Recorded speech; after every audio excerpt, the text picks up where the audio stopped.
എല്ലാ ജനങ്ങൾ ഓടിക്കൂടുകയാണ്. കഴുതയെയും കുട്ടിയെയും കൊണ്ടുവന്ന് തങ്ങളുടെ വസ്ത്രം അവയുടെ മേൽ ഇട്ടു. അവൻ കയറിയിരുന്നു എന്നാണ് എഴുതിയിരിക്കുന്നത്.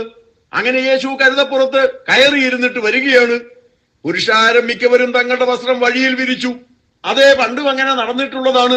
യേഹൂവിനെ രാജാവായി അഭിഷേകം ചെയ്തു കഴിഞ്ഞപ്പോൾ അവന്റെ സുഹൃത്തുക്കൾ അവരുടെ വസ്ത്രം വഴിയിൽ വിരിച്ച് അതിനു മുകളിൽ കൂടെയാണ് അവനെ നടത്തുന്നത്. അത് രാജാക്കന്മാരോട് ബഹുമാനം കാണിക്കാൻ വേണ്ടി ചെയ്യുന്ന കാര്യമാണ്. പുരുഷാരം മിക്കവരും തങ്ങളുടെ വസ്ത്രം വഴിയിൽ വിരിച്ചു എന്ന് പറയുന്നത് യേശുവിനെ രാജാവായി അവർ അംഗീകരിക്കുന്നു എന്നതിന്റെ തെളിവാണ്. മറ്റു ചില വൃക്ഷങ്ങളിൽ നിന്ന് കൊമ്പ് വെട്ടി വഴിയിൽ വിതറി.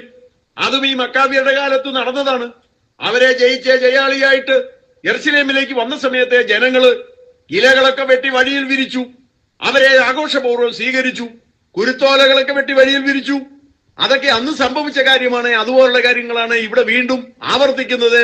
മറ്റു ചില വൃക്ഷങ്ങളിൽ നിന്ന് കൊമ്പ് വെട്ടി വഴിയിൽ വിതറി. കൊമ്പൊക്കെ വെട്ടിയിട്ട് അതിന്റെ ഇലകളാണ് ഇട്ടത്. കാരണം അങ്ങുവരെ ഇടാൻ മാത്രം വസ്ത്രം കയ്യിലില്ലല്ലോ. അതുകൊണ്ട് യേശുവിനെ മാന്യമായി സ്വീകരിക്കുന്നു എന്നതിന്റെ അടയാളമായിട്ടാണ് ഈ കൊമ്പുകളൊക്കെ വെട്ടി അതിന്റെ ഇലകളൊക്കെ വഴിയിൽ വിതറിയത്. മുമ്പും പിമ്പും നടന്ന പുരുഷാരം ദാവീദ് പുത്രന് ഹോസന്ന, കർത്താവിന്റെ നാമത്തിൽ വരുന്നവൻ വാഴ്ത്തപ്പെട്ടവൻ, അത്യുന്നതങ്ങളിൽ ഹോസന്ന എന്നാർത്തുകൊണ്ടിരുന്നു. ഈ ഭാഗം അല്പം വിശദീകരിക്കേണ്ടതായി വരുന്നു.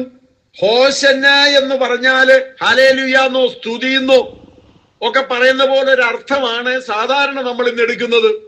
ആ അർത്ഥത്തിൽ പറയുമ്പോഴാണ് നമ്മൾ ആർക്കെങ്കിലും ഹോസന്ന പാടി എന്നൊക്കെ പറയുന്നത്. അതിന് ആമേൻ പറഞ്ഞു. അവര് പറഞ്ഞതിനെല്ലാം നമ്മളെ യേശു മൂളി അവനെ അന്ധമായി ആരാധിച്ചു എന്നൊക്കെ പറയാനാണ് ഹോസന്ന എന്നുള്ള വാക്കിന് ഉപയോഗിക്കുന്നത്. എന്നാലേ അങ്ങനെ ഒരു അർത്ഥമല്ല ഈ വാക്കിനുള്ളത് എന്ന് നാം അറിയാതെ പോകരുത്.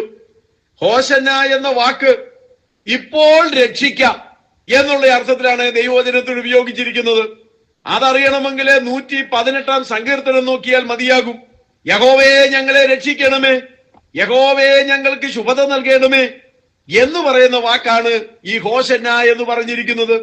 118 സങ്കീർത്തനം 25 വാക്യത്തിൽ ഇങ്ങനെ പറയുന്നു, യഹോവേ ഞങ്ങളെ രക്ഷിക്കണമേ, യഹോവേ ഞങ്ങൾക്ക് ശുഭത നൽകണമേ, യഹോവേ ഞങ്ങളെ രക്ഷിക്കണമേ എന്ന് പറയുന്ന ആ വാക്കാണ് ഹോസന്ന.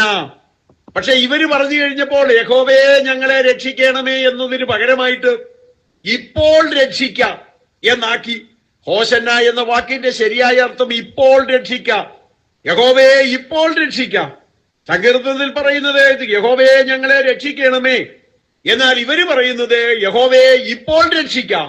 യഹോവേ എന്നും പോലും അവിടെ പറയുന്നില്ല, ഇപ്പോൾ രക്ഷിക്കാം, ഇപ്പോൾ രക്ഷിക്കാം എന്നാണ് അവരാർത്തു വിളിക്കുന്നത്. ഹോസന്ന എന്ന വാക്കിന് അതാണ് അർത്ഥം.